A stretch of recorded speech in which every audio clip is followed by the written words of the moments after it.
Well, over the past few weeks, we've seen multiple assassination attempts on President Trump's life, a deep state coup that removed President Biden from power, a massive banking outage that I guess Americans totally forgot about. Remember that day when you couldn't go get money out of your banks? Banks closing across the United States? I'm sure it's nothing to really worry about. What the hell is happening in America right now? It's like we're sleepwalking through a disaster. Someone who knows all too well how the deep state permanent government operates is General Mike Flynn, and we're thrilled to have him here on Redacted. General, great to see you. It's a pleasure to have you here on the show. Yeah, Clayton, thank you so much. Thanks for all that you're doing, and to your audience. I know you got a great, loyal audience, and I want your audience to understand that, boy, if they have one place to look for, just some very authentic reporting is to you, because I look at clips of you all the time. I know you and I have not so yet, but will come back on for maybe a longer, an hour or so. But yeah, I want people in this country to understand that this is it. We are at the end of a very thin thread of an experiment in democracy called a constitutional republic that, frankly, our founders wrote about. There's I think it's 89 Federalist Papers. I'm not going to sit here and tell you that I read them all, but I've read many of them. And I've studied our history. I've studied world history. I've been at the top levels of the intelligence community, to include the director of national intelligence level. I was the assistant director and running one of the largest intel agencies in the world, the Defense Intelligence Agency, as well as serving as the most senior intelligence officer in the Department of Defense, the entire Department of Defense. And for a very brief time, was the national security advisor to the United States of America, under President Donald J. Trump, where I was fully read into the entire nuclear code program. Everybody always talks about the football. I mean, I sat there with Trump and went through that whole thing. So I have, a lot of depth of knowledge and insight into the kinds of enemies and opponents that we are facing around the world, and have studied enough of what we are up against globally. And now for the last probably, really, I could take you back 50 years. I won't, bore your audience here today, but maybe another time we'll come back and talk in more detail. But certainly for the last couple of presidents, not counting Trump, I think Trump was an anomaly. In fact, it is an anomaly, and still is, that we have been being transitioned and transformed, like the word that Barack Obama used, fundamentally, into a socialist system of government, where the federal government has really taken over much more authority, taken on the reins of power, even over the legislative branch, and clearly over the judicial branch. And that taking over of those two elements, they started in earnest in the 90s under the Clinton administration. I'm talking about the judicial branch now, with many judges. And then the legislative branch is one of the most compromised components of the federal government. And again, that really has been going on for quite a while. I mean, there's examples all the way back to certainly the Eisenhower days when he was president, and then progressively moving through the decades. But it wasn't as fully transitioned or transformed back then. It was sort of under development. But certainly from the 90s and then clearly under the Obama administration, they literally took over and ensured that people that were in Congress, and I'm talking about both sides, not just the Democrats, but the Republicans, to ensure that there was a sufficient number that were compromised, and I'm talking about seriously compromised, either through money or behavior, to where they were owned. That's why we don't see the current Congress, which is dominated by the Republican Party in the House of Representatives, not not totally dominated, but certainly they have the majority in the House. They've done nothing. And you have to ask yourself, why isn't Speaker Johnson, why didn't McCarthy, why didn't they do anything when they were in power? That's because they are controlled by other people that the American people should be highly upset about. And so, there's specific things there, but in general, it's kind of like, what do we do about it? Because we can listen to Donald Trump all day long at his rallies and hear all the problems that we have, and everybody understands all the problems about illegals and a lousy economy and our woke military, which I could spend all day talking to you about that, Right. or the foreign policy failures that we have overseas in the Middle East.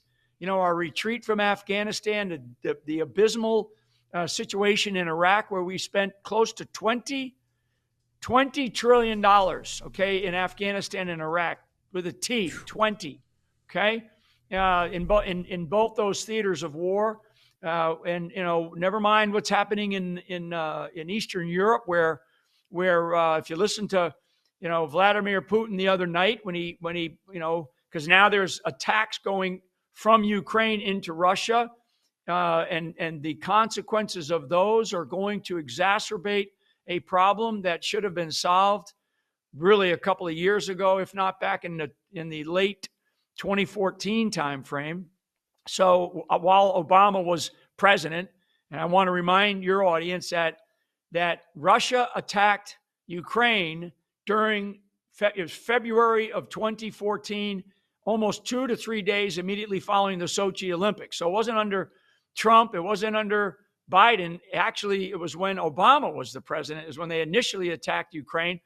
They stopped, everything was on hold while Trump came in. And then when the election was stolen from him in 2020, which is a whole other issue, then Biden came in, which he's totally controlled by the Chinese Communist Party in China, and all of the nonsense about Ukraine that we generally know about, especially with his son Biden or Hunter working for the Burisma crowd, and which is essentially a criminal cartel, and Joe is fully involved and fully aware. I mean, I'm trying to just make sure that your audience understands the breadth, the scale, and the scope of everything that we're facing. And I really haven't even brought it home yet, right? I mean, it's not a border problem anymore that we have here domestically. We have illegals everywhere in our country, and I mean everywhere, in every major city, and they're now starting to move out into the rural areas of the country. I just finished a film tour around the country where we went to 33 cities. We touched 40 states. We drove 18,000 miles, and we did it in about 55 days. And one of the things that I specifically chose was towns and small cities to go and show my film.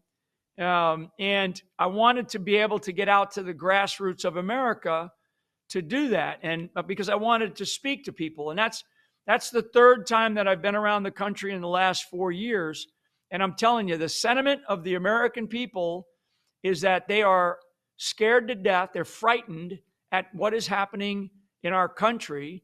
And whether I was in Rapid City, South Dakota, or Bow, Washington, or Ronkonkoma, New York, or small town up in Pennsylvania, or a small town in Connecticut, or we were out in Nebraska, Wichita, Kansas, every single place, I'd always ask them, how was the illegal problem and how was the fentanyl problem in their towns and in their little parishes and little cities.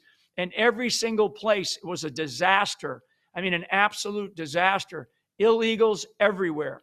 Because we're talking about numbers that are like, we've heard numbers as high as 20 million. But let's just say it's 10 to 12 million.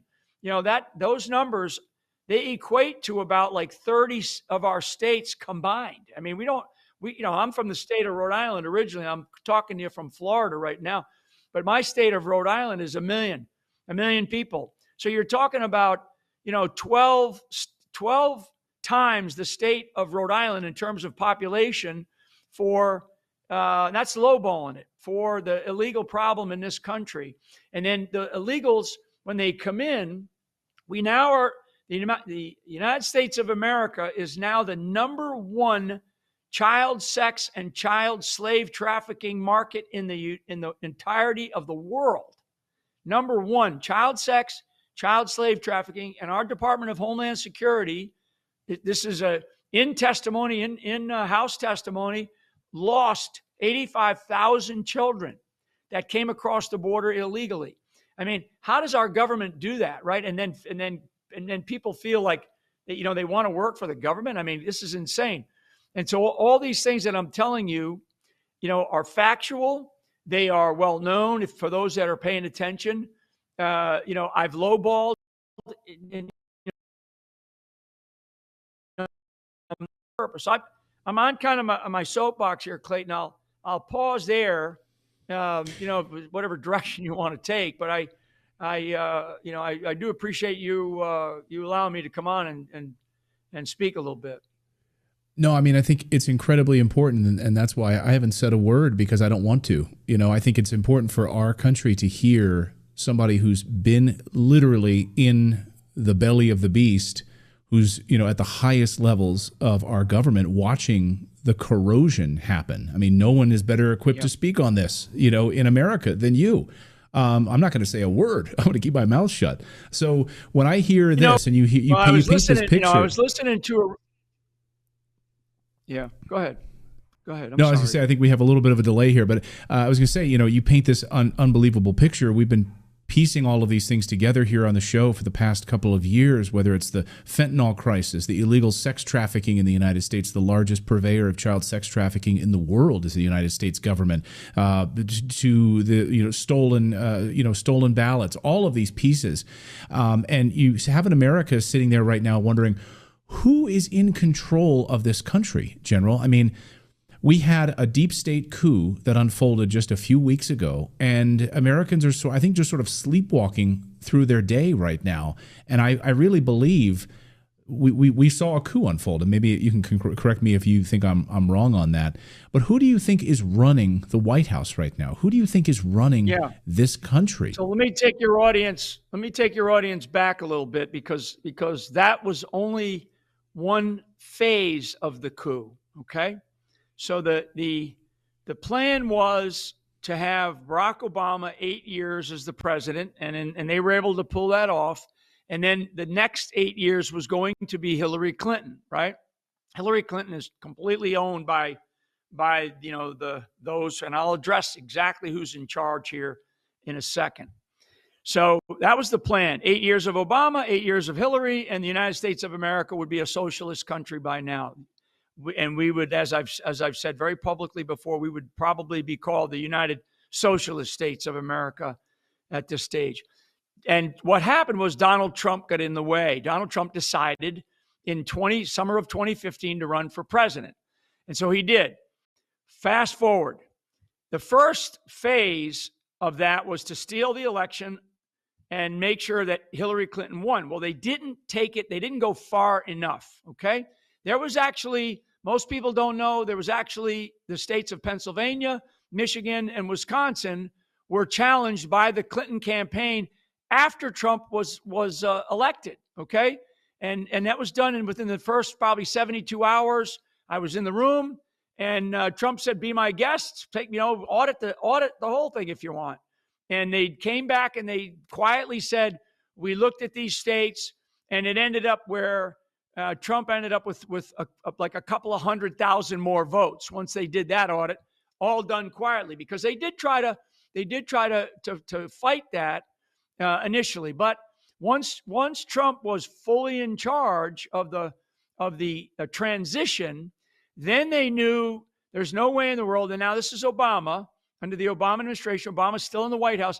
Then they knew they had to do something different, because there was no way in the world that they were going to allow Donald Trump to have a successful presidency while he was the president. That wasn't the plan. And so now they kicked things into full gear, high gear under Obama, right? This is while Obama is still in the White House in the late part of 2016, early 2017. A meeting that occurred on the 5th of January, 2017. It came out in the dismissal of my case and the evidence that we fought for, as well as was touched on in the Durham report. In that meeting, 5 January 2017, in the Oval Office was Barack Obama, Joe Biden, John Brennan, Jim Clapper, Sally Yates, Susan Rice, and Jim Comey. Okay, that was the people that were in that meeting. And we know exactly who was in there. We know exactly what was talked about because it came out in evidence in my case. And parts of it came out in the Durham report. So there's no, oh, he's making this stuff up. People look it up. So that was the initial phase of the coup to basically get back in power and get rid of Trump. Okay. The second big phase in terms of chunks was the 2020 election. There was no way in the world that they were going to allow Donald Trump to win the 2020 election. But the planning for that did not start on 2020 or didn't start in November of 2020 or even 45 days prior using mail-in ballots. It started with COVID. So the introduction to COVID was actually discussed back in the early 2000s. Actually, it was discussed during the time frame of the Bush administration, even though the Bushies really didn't know much about it, and it didn't have to play into there. But the 2015 time frame, it clearly came back in, and they started to talk about the introduction of a bioweapon, a bio attack into the United States of America to be able to do different things, right?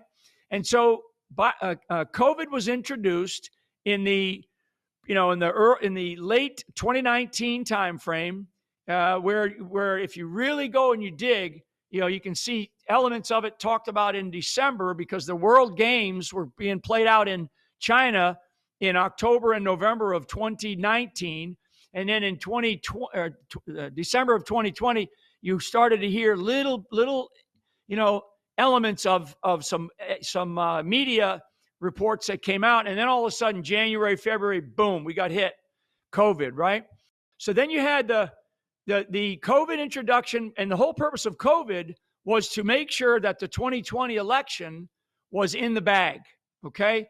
And once they did that, the real part of COVID, the introduction of COVID, of this bioweapon by China, was to ensure that we could change our election system and process, okay? And a lot of examples about states that use mail-in ballots. Once, like Oregon, as an example, started using mail-in ballots in late 1990s, and they've never been anything but hardcore liberal progressives since then. So they knew that what the impact of mail-in ballots would be, and of course, ballot harvesting, but principally mail-in ballots. So damn near everybody went, okay, can't have people going to the polls, and we're going to introduce mail-in ballots. And so many people, to include Bill Barr, the Attorney General for Trump in June timeframe, June 2020, said mail-in ballots are filled with fraud. Everybody knew it. Everybody knows it. Filled with fraud. So 2020 comes along. Boom. 2020 is one of the most, dishonorable elections that we've ever had in the nation's history, because for anybody to think that there wasn't fraud involved, and not one Republican governor has ever stood up and said maybe there was just a little bit of fraud in 2020, because they all can't stand Trump. None of them. I'm talking about every governor, and every one of them has had anti-Trump, statements or whatever. And I'm talking about Republicans, never mind the Democrats. So now we're here. Okay, so that was 2020. Now we're here in 2024, less than 90 days before the next major election, and we just experienced an internal coup. So these are phases that I'm talking about. So the next phase is, and it's not the final phase, because we're getting ready to go into another one here. The next phase was we got to get rid of Biden. I mean, think about it. Joe Biden was put at Camp David for, I think, 4 or 5 days prior to that debate to rest and to prepare for that debate. There's no way in the world. In fact, what they did was they screwed Joe Biden. He came into that debate totally unprepared, not rested, and like he was well past his bedtime and got crushed in that debate. That gave them the immediate excuse to introduce, the next candidate, right? Kamala Harris. So out goes Joe. That's an internal coup. That's probably the third or fourth phase of this thing to make sure that they stay in power. And now you got Kamala Harris. Now, here we are. So Kamala Harris, and they're going to tout her being, she's ahead in a lot of the polls right now, which is just crazy. And I do think that the Trump campaign, Trump has, I don't know whether it's the people around him. I think that his messaging has been off.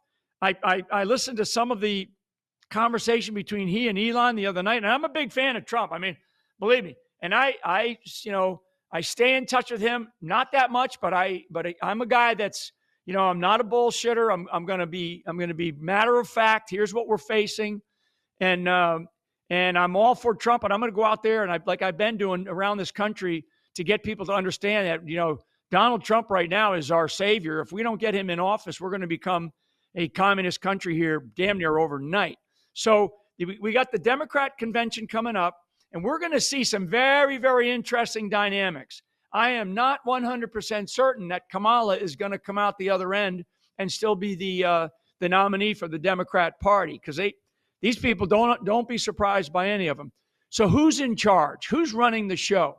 Well, you have the World Economic Forum, okay? And you can go dig into all these people. Klaus Schwab is the sort of the CEO of that. You've got George Soros. You've got Barack Obama internal to the United States of America. So those other two are external. They're part of this globalist alliance. You have Xi out of China, who is he's holding a lot of reins over people here in this country, to include those in the White House. And you have Barack Obama, right? And Barack Obama, and, who is Barack Obama? What is Barack Obama's background? Who's controlling Barack Obama? Because Barack Obama is not somebody who is, wakes up every morning and he's in charge of everything. Barack Obama is somebody who is dangled by this other sort of global alliance that does exist. And that global alliance, and I wrote a few notes down, because what we're going to experience between now and the election that are outside of our control, meaning the United States of America, unless we have a president, and Joe Biden is still the president. I call him a sundowner because he's only awake from 8 o'clock to probably 4 o'clock in the afternoon. And then when the sun goes down, he goes to bed. So I call him a sundowner president. So, so these are the people that are this alliance of people that are in charge, and they stay in communications with each other. They actually, in many cases, are very public about what their plans are and what they're doing. In fact, the closest advisor to Klaus Schwab recently said that we don't really even need to have a U.S. election, that artificial intelligence can predict the outcome of the election, can predict the outcome of what the American people want. Well, then, these are people. The closest advisor, his name is Harari, to Klaus Schwab and George Soros, and he's very close to Barack Obama as well. So we're going to still have our election, but as this guy also says, Harari now, he also says this will probably be the last election in the United States of America, the last presidential election in the United States of America. It's like, I kind of go, what? Where is this coming from? Why does this guy believe this? And these are the people that's part of this alliance. And when I say alliance, I'm not talking about China, Russia, Iran, and those countries exist, and they are also part of a nation-state alliance that is against the United States of America. So what does all this mean? Well, between now and November, we're likely to experience a complete global economic shift to a digital currency that Biden has already signed off on almost 3 years ago. People can go look up the executive order 14067. It's on central bank digital currencies. That is that we are already in play here. You've heard these guys talking about it. Even Trump talked about digital. He talked about not allowing it, but he's not in charge, right? So Trump, I know, has talked about Bitcoin and some of these other, cyber currencies. But this digital currency is something that the BRICS nations, Brazil, Russia, India, China, South Africa, plus 25 other nations that are now aligned with them, which represent about 85% of the world's population. So this is a conversation that's going on right now, and they meet this October for a summit, and that summit is going to be chaired by, Vladimir Putin, who's totally pissed off at the world right now because of the Western world, NATO particularly, because of what they are now doing to try to start a nuclear war in Eastern Europe. One, the economy, a global economic shift that we don't really have any control over. And what will it shift from? It'll shift away from the U.S. dollar as the currency of choice for global trade, what we call the petrodollar, which began basically back in the early 1970s, 1973 to be specific, and it'll shift more to a gold-backed currency. So you use your currency, whether it's the ruble, the dollar, the yuan, and you're going to have to back it by gold, not necessarily by oil, which is what has always been backed by. The second thing that we are likely to face is another bio attack. The World Health Organization has already come out and talked about I think it's H5N6 is where we're at now. The swine flu, the bird flu. So they've already talked about that. Monkeypox is another one. And these are actually more deadly than this, advanced flu that the COVID was, right? Which was a Chinese introduced bio attack, okay? Just like fentanyl was introduced by China, which is a weapon system. So, this monkeypox, this H5N6, whatever this other bio attack, World Health Organization has already come out and said, that we are potentially, and I think we may see something this week, maybe next week, about a declared global a health emergency. The third thing that is likely to happen, and this now the Middle East and the war, the wars against Israel, and I'm 100% behind Israel because you've never heard of an Israeli Jew cutting the head off of a Christian, right? I mean, I'm so sick of these people that are these pro-Palestinian people in our country and around the world that are like against the Jews or against Israel. Give me a break. And sorry, folks, but that's the way it is. So this is the third component of what could happen in the next 90 days that we cannot control. And what we can't control in the Middle East is the real potential that Iran escalates the war against Israel by coordinating and converging with all of their capabilities, Hezbollah, Hamas, Houthi rebels, and Iran at the same time against Israel, to basically try to, like the leadership of Iran has said, to try to take try to wipe the state of Israel off the map. Okay, Israel as a piece of geography will never go away. The state of Israel as a nation state could be wiped off the face of the earth with the ordinance that those entities that I just outlined have, meaning Iran, Hezbollah, Hamas, Houthis, with missile ordnance and rocket ordnance that they have. They have an abundance, more than the Iron Dome of Israel could handle. And the Israelis know it. And frankly, these guys know it because they're not certain about what the U.S. may or may not, how we might support Israel or how we might retaliate. And I'm telling you, our military right now is woke, sad. I'm sorry to say that. Not our rank and file. And I want to make sure I state that. Not our rank and file, but our leadership. And I'm afraid that we are in a position right now where if that happens and the Chinese decide to do something out in the Pacific, like try to take Taiwan, or Russia decides we've had enough of this bullshit and we're going to now attack fully into Ukraine with different types of weapon systems. I mean, this is all right now, Clayton, playing out as I sit here talking to you. None of what I'm saying is conspiracy theory or theoretical, okay? This is all very real. These are the players that are in play. And when I look inside of the United States of America and I think about the American people, who I love, I love the what's in our DNA, which is freedom.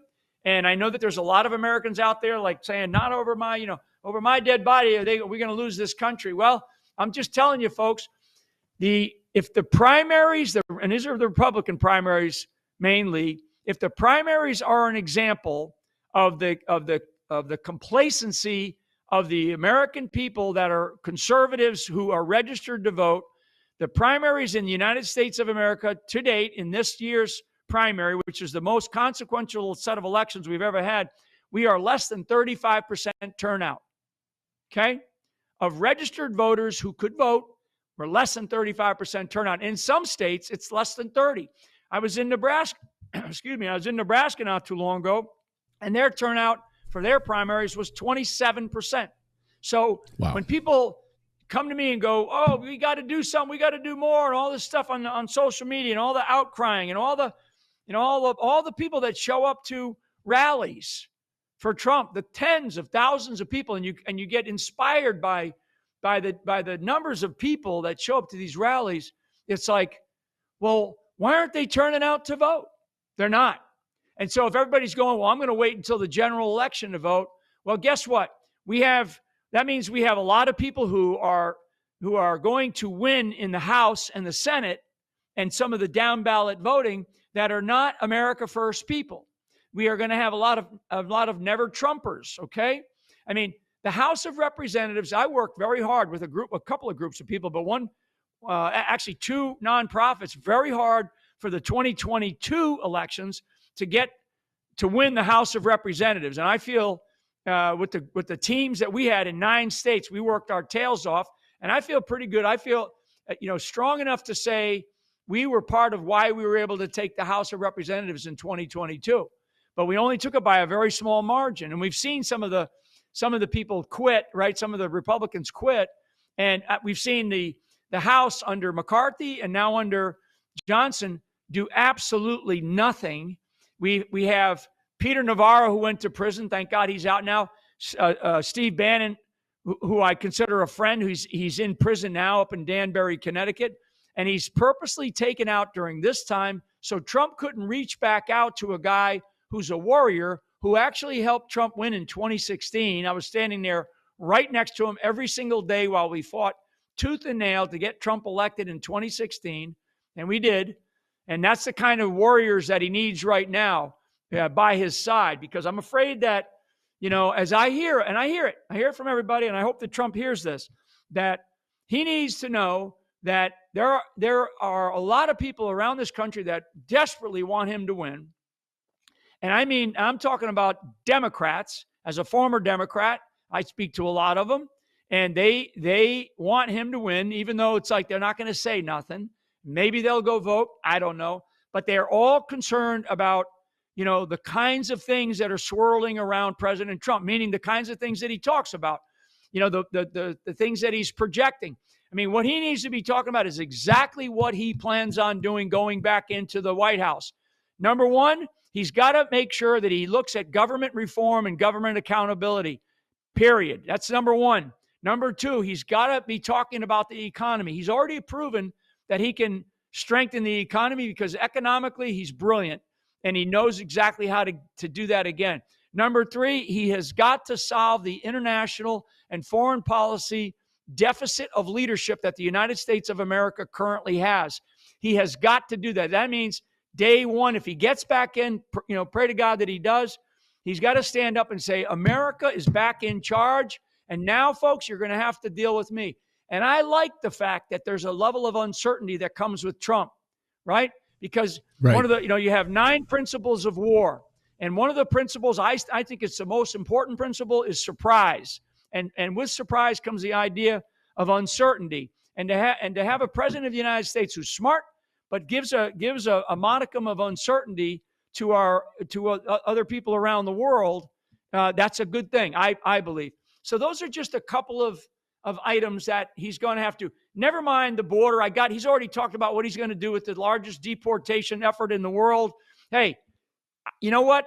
He better have a good plan for it instead of just going, we're going to put a couple of guys in charge. We're going to, hey, we have 900,000 law enforcement professionals in this country, 900,000 at the state and local level. And I'm going to tell you, we have so much crime that's got to be dealt with. And if we start this deportation effort, he better plan on bringing in the active duty military in order to do it, because we just don't have the ass to do it. Our law enforcement has got to be given the reins to be able to go take care of the problems on their streets and in the homes and protect the citizens of this country. And we got to do this other stuff. So, this doesn't just happen because you say it. And I don't, I want to see it. This is me now, and you got me on a roll, and I'm well past my time here, Clayton. I apologize, but I want people to understand we have got to do things to fix this country. And I want people. My last comment, I'll shut up. Trump is one person for a short period of time. In this case, if he wins, if we have an election and he wins, 4 years, we have far more than 4 years of work to do, folks, and we have probably a decade or two if we think we're ever going to return to a normalcy and get rid of a lot of these communists that are in our government. We have communists in our government. They have been there for many, many decades, and now the Chinese, the Chinese have so infiltrated the institutions of power and the institutions of civility in our country. Education is one, as an example. The corporate world is another. Those are two outside of the government, as well as the government, and I'm very concerned about all of it. So so there you have it, Clayton. I mean, I'll get you out of here on this, General, which is President Biden just gave an interview where he said he didn't think that the election, the transfer of power, he said Kamala Harris needs to win the presidency, otherwise there won't be a peaceful transfer of power. I'll get you out of here on that, General. Do you think that the United States is headed for sort of a rift, a major sort of civil war, in President Biden's own words, a non-peaceful transfer of power unless Kamala wins? Yeah. When I heard him say that, I was like, okay, because I analyze everything. I mean, that's just part of my brain. And I look at scenarios, as an intelligence professional from the day I came into the Army, thinking about things. You look at things in terms of options and scenarios, and what might your enemy do, right? Worst case, best case, most likely case, kinds of things, situations. And when I heard him say that, I was like, these son of a bitches are going to plan something. So it's not the conservative mega base Christian, which is the largest segment of this country, that are going to do anything. If God help us, God willing, Trump is able to win this election, if we have an election, then I believe that this progressive left, what he is projecting with that statement is that they will plan something that will not allow for a peaceful transition of power. Now, is that going to be done by the theft of the House of Representatives? Okay, so what people have to think about are the different options that they have. They're in power right now. They're in charge. I mean, he's the president. Biden's the president. Why would he say that? Why would he set the conditions for anything but a peaceful transition of power? I mean, Barack Obama. There is a video of Barack Obama sitting with Donald Trump in the Oval Office, like 3 or 4 days after Trump won in 2016, where Barack Obama says, we're going to have a great transition. We're planning on turning over everything, just blah, blah, blah. It's just going to be a wonderful, rosy transition to Donald Trump. And those are my words, but those are essentially the theme of what Barack Obama said in November of 2016. Go find it, folks. And I'm going to tell you, it was anything but. It was like we were at war during the transition. And as we faced while Trump was in office, and this is what these people are projecting that they are planning on doing. So I want us to have a fair election. I want it to be done properly. I want it to be done normally. And once it's done, may the best, in this case, man and woman, whoever, win. I mean, I want Donald Trump to win because I fear that we will become a communist country. I really believe that, and it'll happen very quickly. And we will never return. We will never return to being a constitutional republic.